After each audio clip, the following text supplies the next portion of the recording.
Why are you sorry?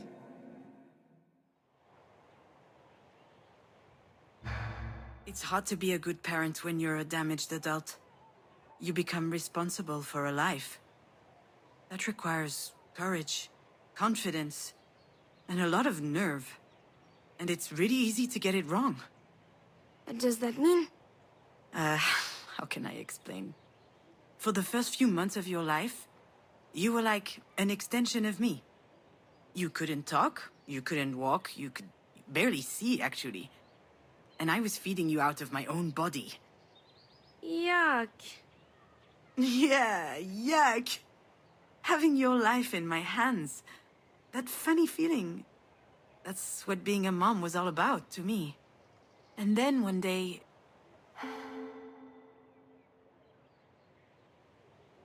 I read a book. A book? Not a movie? Nope. No moving images, just tiny written words. What was it? Heart Snatcher by Boris Vian. A weird and poetic book. Also terrifying, in a way. Very, very grim. That sounds fun. Well, actually, it's great. And perhaps you will read it one day. You'll never read it. You're right. I won't. But you can still tell me about it.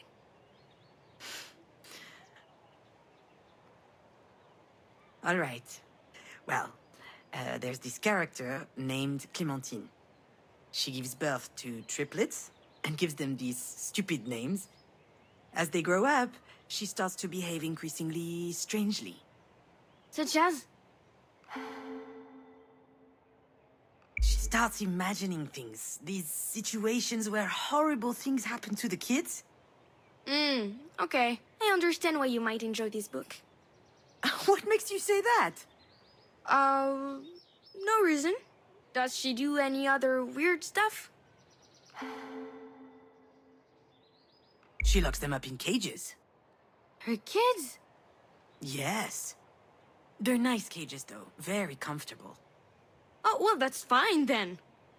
They don't like it any more than you, but it gets worse. It does?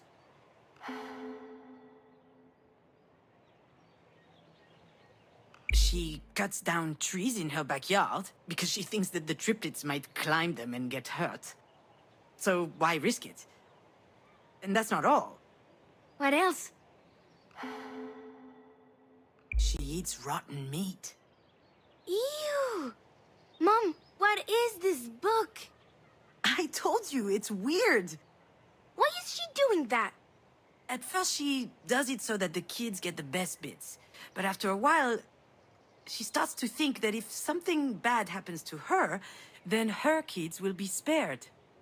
She would be sort of like a lightning rod, you know? All I know is that this sounds really weird. Definitely. But I remember reading that part sitting in the bedroom, and I looked at you, sleeping in the crib, and what she was doing started making sense. For real? I knew it was crazy, but the idea of doing anything for your children, of never failing because you've done everything, I found that amazing. There was just one thing I didn't know yet. The most important part of being a parent, and also the hardest lesson to learn. You need to trust your children. Trust them to read non-weird books? Trust them to live. You weren't there so I could feel like a good mother. You were there to live your life, to become yourself. It seems obvious, doesn't it? But I didn't see it. So I spent a lot of my time feeling guilty. Telling myself that I didn't deserve you. What? I don't believe it. I was your biggest fan, you know? Really? Of course. You were relentless. You even found the time to work on your scripts. You were working your ass off to make your stories amazing while you were busy taking care of me. How did you manage to be strong like that? I mean, your father was there as well. I know! Imagine! 2 kids at home. Oh, come on. Mom, you know I love Dad with all my heart. But in my view, he probably regards mental fortitude as a kind of superpower. Okay.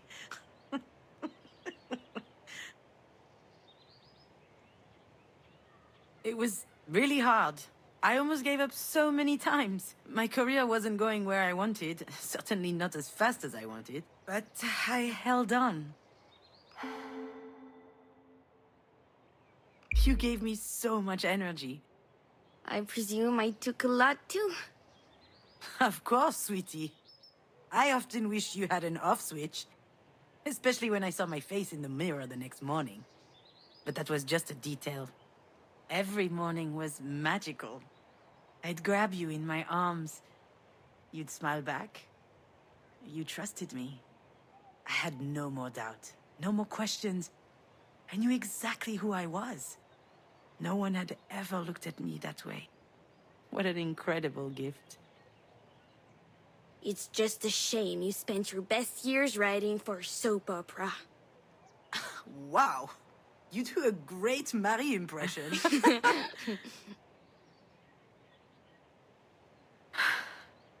It's a bit silly, isn't it? What is? All of this. Me talking to you right now. You're not even real. Hey! Just because I'm dead doesn't mean you can be rude. Marie is on death's door and I'm out here chatting with my daughter's ghost? I told you I'm not a ghost. And I love chatting with you, just getting to know you better. It's a little late for that, don't you think? It's never too late for a good story. That's what you always said. I say a lot of stupid stuff. And if you'd written down half the ones you taught me at bedtime, you'd be rich. Do you remember the one with the horse tribe that does karate?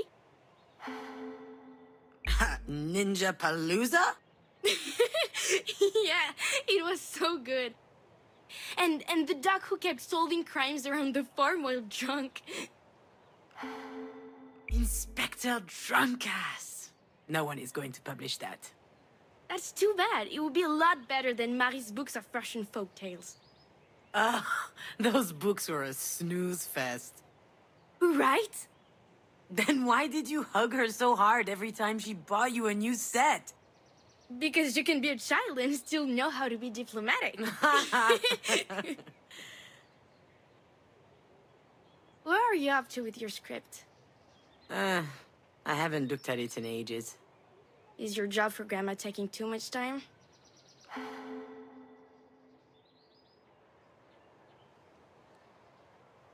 Getting myself out of bed is taking too much time.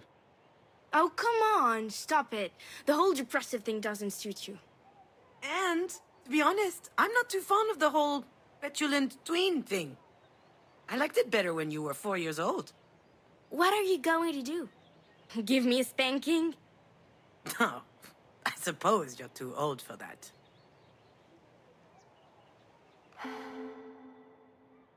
Oh, you've grown up so much. A proper mini Astrid Hofferson. Astrid Hofferson? Who's that? It's a long story. Ah, my favorite kind.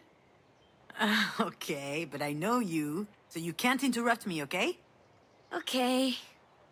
When I was pregnant, I spent a lot of time at home. And I used that time to watch a lot of movies. All thanks to me. Exactly. You weren't even born yet, but I already loved you so much. Except one day, the internet went down. So, I was forced to comb through your father's nerdy DVDs. And the best I could find was this cartoon. Now hold on a second. What's wrong with cartoons? The opinions of a Peppa Pig fan mean nothing to me. Although, you are right. It was really good. What was it? What was it about? It was called How to Train Your Dragon.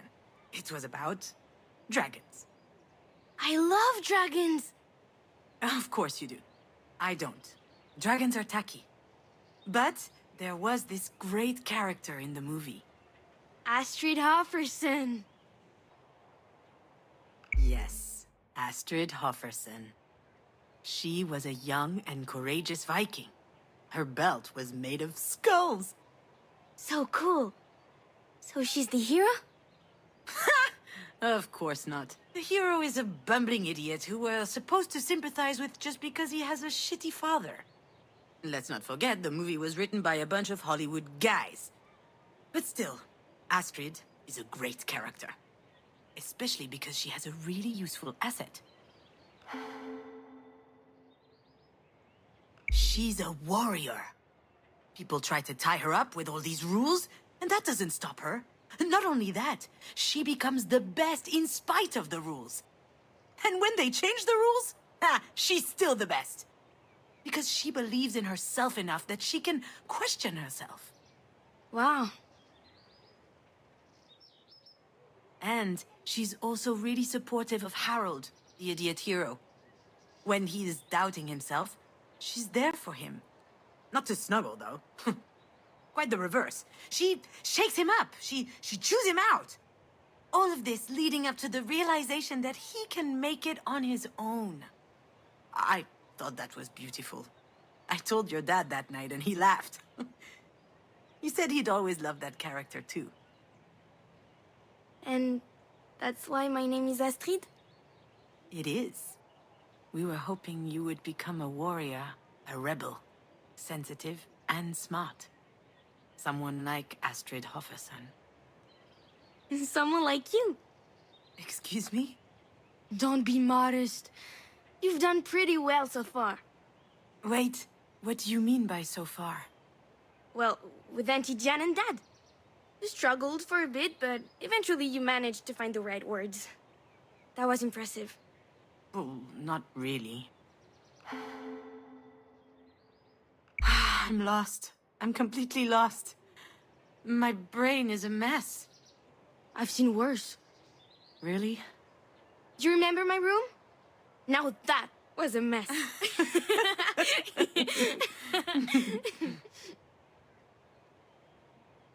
Oh, my little fawn. Before you were born, I was so terrified. Of what? The delivery? No. Which is weird, actually, because objectively speaking, the thought of pushing a head as big as a coconut through my vagina... Mom! You're so gross! I mean, it's not like you're gonna traumatize me, but I'm meant to be like 9, remember? So what was it that was so scary then? I was going to share my life with someone for the first time. But you were already sharing it with Dad. It's not the same, little dear. We love each other very much, me and your dad, but we knew that it could always evaporate. I still care about him a lot, but things will never be the same between us. With you, I knew it was for life. And that was scary? I was a little afraid of losing myself, but I also loved the idea. When you were born, I knew only one thing. I'd never be alone again. That's how it was supposed to be. But I screwed it up. I was a shitty parent. Just like I was a shitty daughter and a shitty wife. And I lost you. Mom, stop. You didn't lose me. You really think that I... what, disappeared?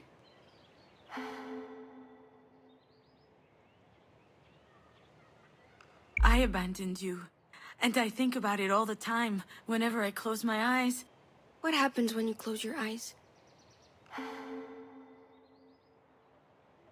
I hear the sirens. Oh, like Odysseus? Not those sirens, my little fawn. The emergency sirens. I see the crown of your hair, sparkling like a tiny sunshine on the tarmac. And then, I see your open eyes. How can I ever be happy with that tattooed on my eyelids? Mom, maybe you should stop thinking about it. thinking about it like that. I mean, I don't want to. I mustn't. If I stopped thinking about it, that would be like killing you all over again. Astrid? Don't leave me, Astrid. I don't want you to leave.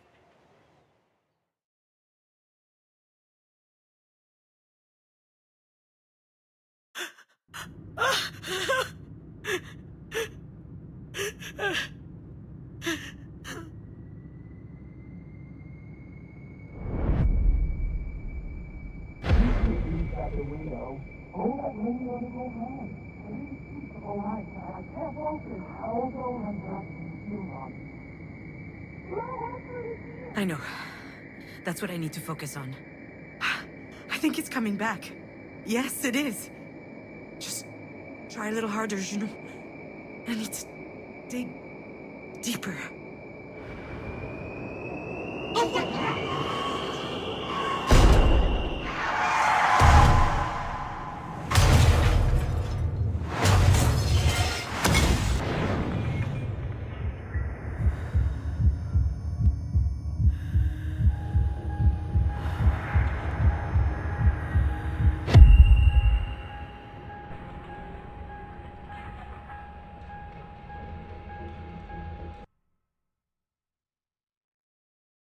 Really? Do I have to?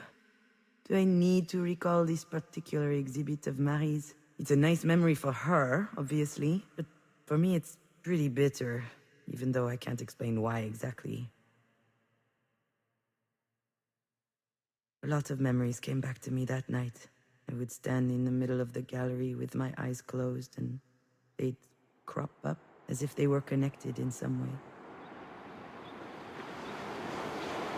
Come to think of it, there may be something to unearth in my own personal exhibit. We'll see.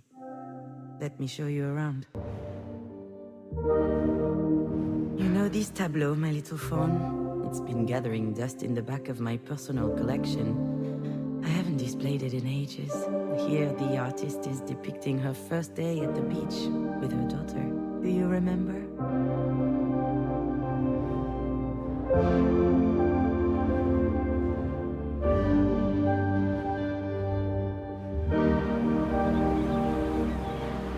Since the dawn of time, people have needed rituals to mark the big life events.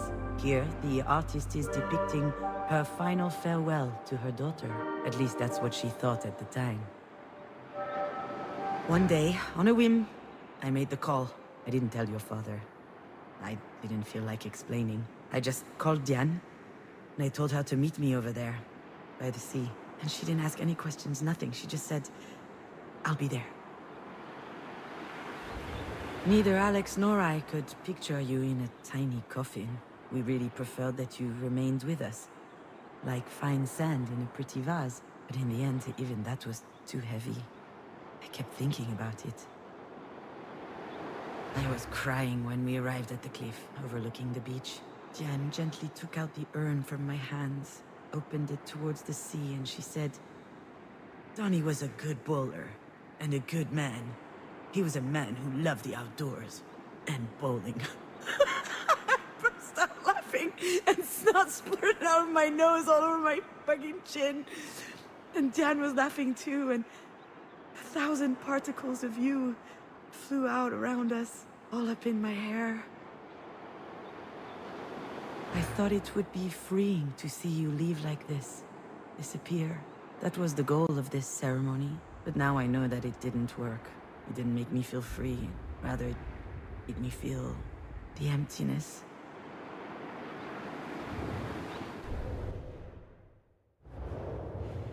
You started worshipping the sand as soon as we got there. You were delighted. We were already imagining you as a teenager with like 7,933 vials of sand everywhere and a subscription to Sand Fans, the Arenophile Review.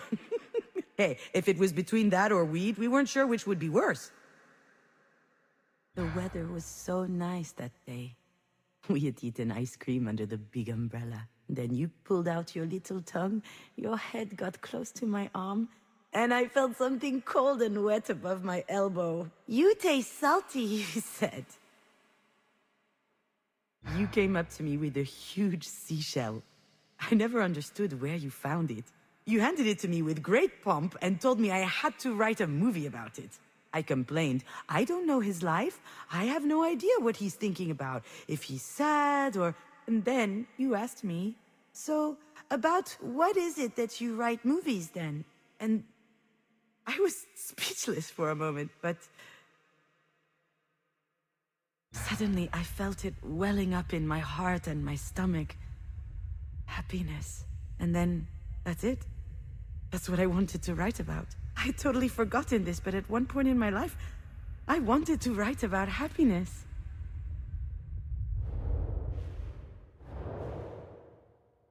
Here, the artist is depicting herself on the bus, back from the shore. Outside, the setting sun represents something or other. Is it the end of something? Or the beginning?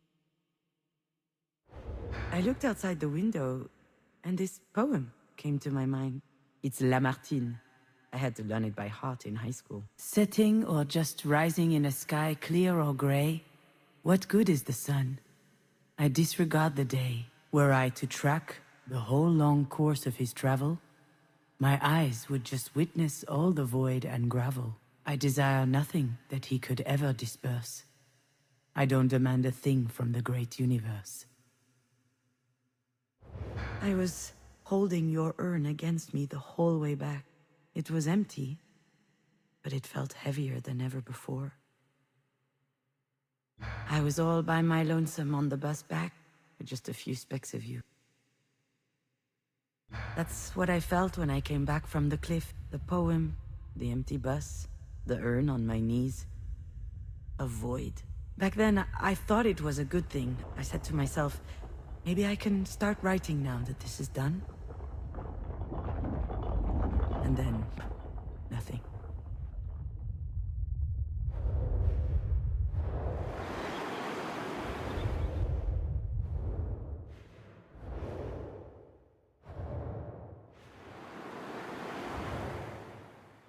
Thank you for visiting this exhibit with me, my little fawn. What did you learn? When I see all of this again, I wonder what made me think that making you disappear would take the pain away.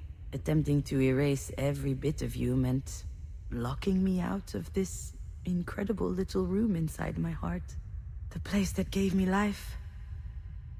The place that inspired me. Now I know that I need to keep that space for you within myself, so that I can write and I can live. You're still with me.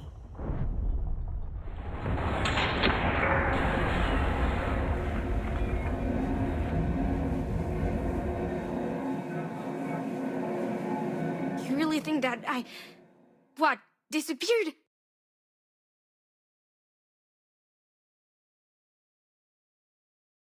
No, of course not, my little fawn. But when you died, I found myself in an impossible situation. I was thinking about you all the time. I kept telling myself it was my fault you weren't here anymore. It's awful to love someone that much, you know? On the contrary, I think it's beautiful. Sure, it's beautiful and awful. So, I looked for a solution. How? I did what I always do. I watched movies. Like what?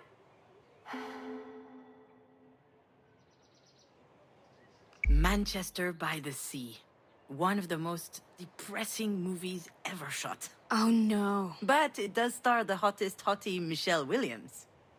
Then I watched The Broken Circle Breakdown and Declaration of War and all kinds of other miserable stuff. My only requirement was kids dying, parents crying. Also, I spent hours looking at a blog of badly taxidermied pets. I remember one dachshund in particular with these bulging eyes and a big crooked mouth. It was both the saddest and the funniest thing I'd ever seen. But why were you doing all this?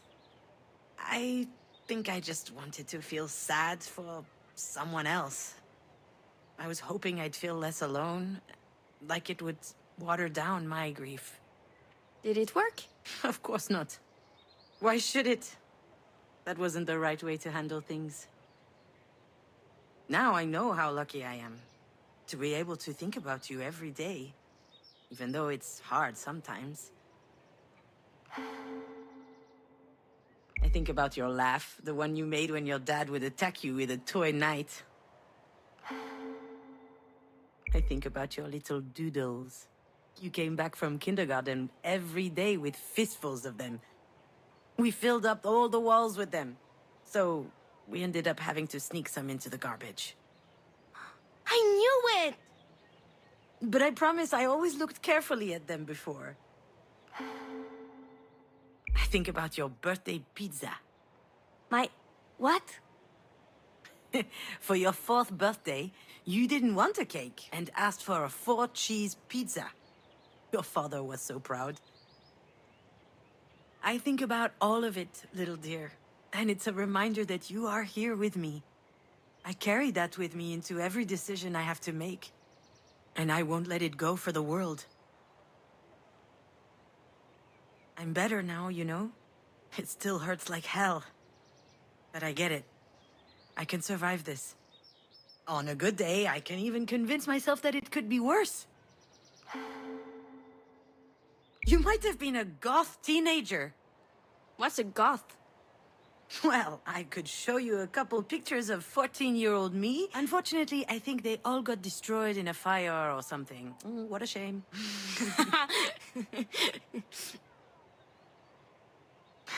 You've taught me all of this. You helped me open doors inside myself. That's what allowed me to grow. Of course, I'll go on without you. I have to.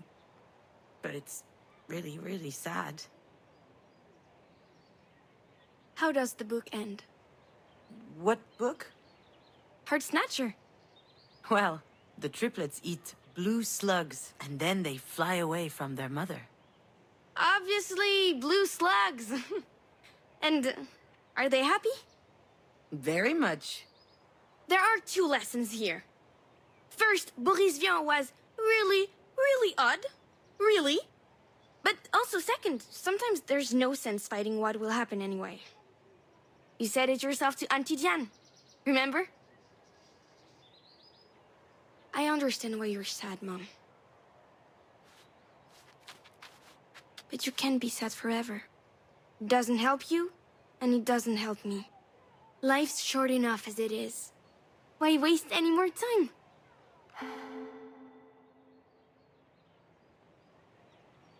Do you think it's that easy? That I can just press a button and pow? You can be so egotistical sometimes. Excuse me? Where do I fit into all this? But I was just... So what? I'm going to be a bad memory for the rest of your life? A distressing thought inside your head? Do you even realize what that means? I'm scared. Oh, what are you scared of, my little phone? I'm scared that I'll disappear. But you're already dead. That's not the point. I'm talking about disappearing from here. This is the only place where I still exist. Just here. But I don't want to be this rusty nail that's killing you by degrees. You do realize that's not me at all? You do know that if you keep at this, I'm not going to exist anywhere. Anymore. You don't have to do this to me, Mom. You don't have to do this to yourself. How much longer do I have to make you miserable?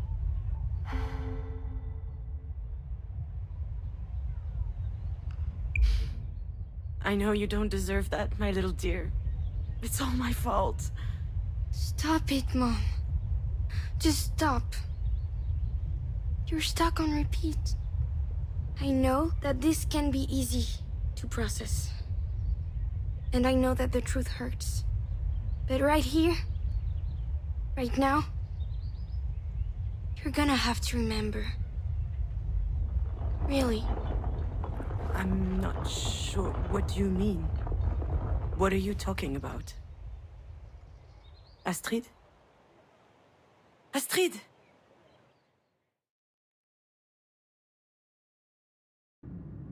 She's right. Of course she's right. I need to remember now. It's time.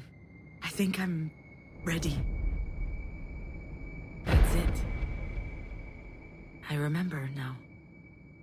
Not everything, but You could at least crack a window.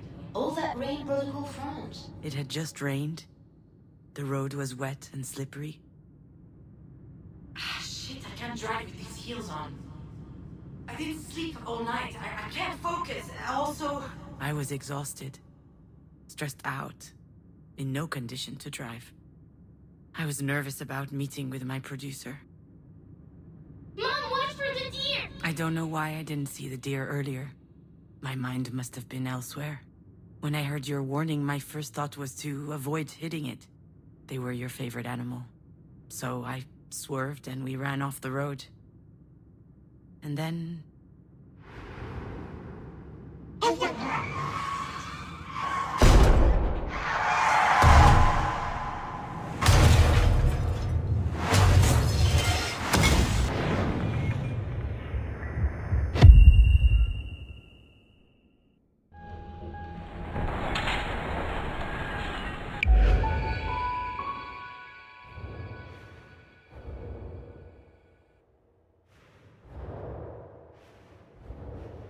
What are you doing, my little fawn? Playing with Grandma's dollhouse. What game? I'm playing you when you weren't a mom yet. Can I play?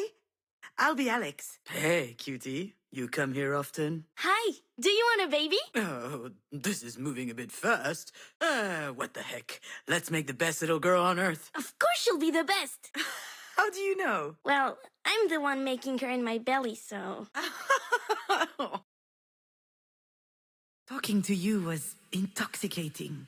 Every time you opened your mouth, I was expecting the unexpected. I loved the way that your little brain continually managed to make sense of the world. But that day, the most astonishing thing was your assurance. How on earth did you have so much trust in me?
Listen to me, Junon.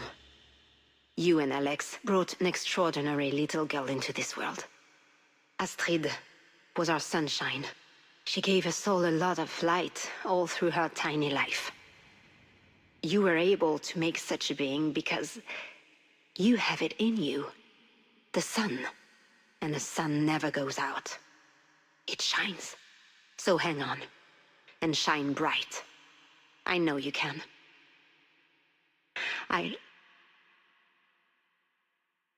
I'm proud of you. You and Marie have a connection that's peculiar. You used to spend hours in her shop watching her paint. She loved that you were so curious. She smiled at you, explained stuff to you. She asked for your opinion about her work. Can you imagine? When I was 4 years old, I wasn't even allowed in her damn workshop. But you had something inside of you that completely changed her. Actually, I think this is what saved me that day. The idea that even Marie could be touched by a ray of sunlight. There had to be one out there for me too.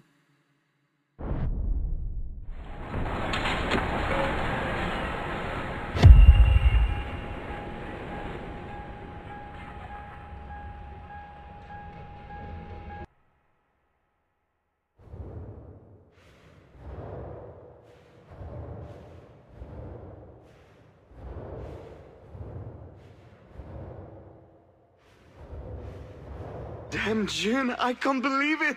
I'm going to be a dad. We're going to be parents. When I got your picture, I yelled so loud, I think 3 guys here had a stroke. I'm just unable to focus on work. I'm so happy. It feels so... I feel like it's going to change my life. I mean... No, I mean, it's going to change me. Like, I'll never be the same again. I can't wait. And you, what do you think? I think you should take the afternoon off and come home. Oh, okay. But why? Is there an emergency? Do you need me? I don't need you. But I am wondering what it's like to have sex with a dad. Wow, what a weird thing to say. I'm on my way. He was right, you know, your dad. When you arrived, he changed to his core. Before you were born, he was always a bit lost, a bit wandering through his own life. But from the day you showed up, it was as if everything had become clear for him, as if he finally understood what he was doing here.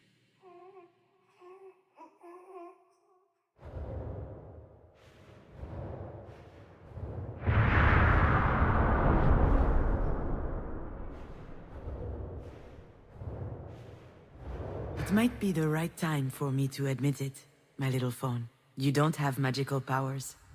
You never had any. You didn't put us under a spell.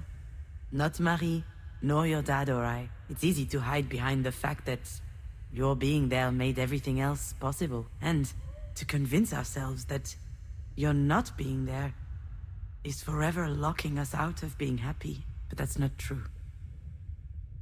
The seeds that allowed us to change were always inside of us. Sure, they were buried deeply, but they couldn't wait to grow.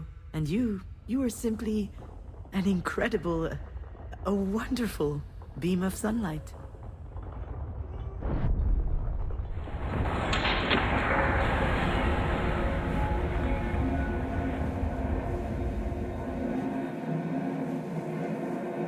You don't have to do this to me, Mom.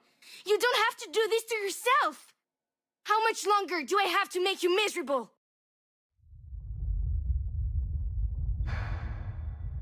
My little fawn, I can't do this to you.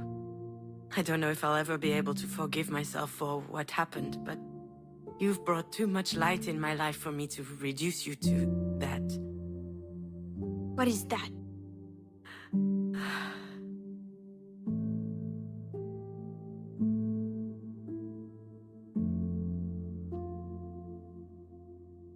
Mom, what do you mean by that?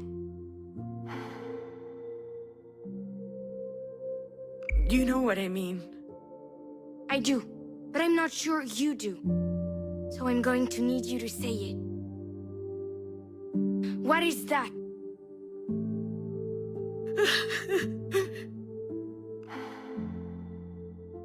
The accident. It was an accident. Yes, it was an accident, Mom.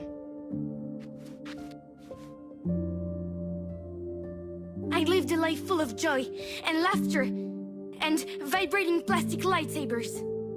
You shouldn't ever have found that. And it wasn't a lightsaber. You think I don't know that? I lived a great life full of love. I will always love Dad, Marie, Diane, and you. For everything you've given me. For the cozy spot that you made for me in your lives. And then one day, there was an accident. It was an accident. Say it again. It was an accident. An accident. A disaster. A calamity. There's nothing to forgive. It's not your fault. You know that, right? Deep down. Do I? Then why do I feel all this guilt? Yeah, that's another mystery. You're angry. But are you sure that you're angry at yourself, Mom? I don't know. I believe in you. You'll figure it out. And when you do, you'll make the right decision. I think you're ready now. I'm ready. Thank you, little fawn. Thank you for your help. You can leave now. I've got this. I know.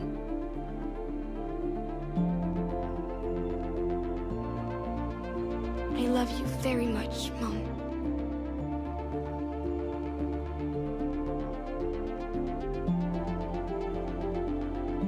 Me too, Astrid. I love you very, very much.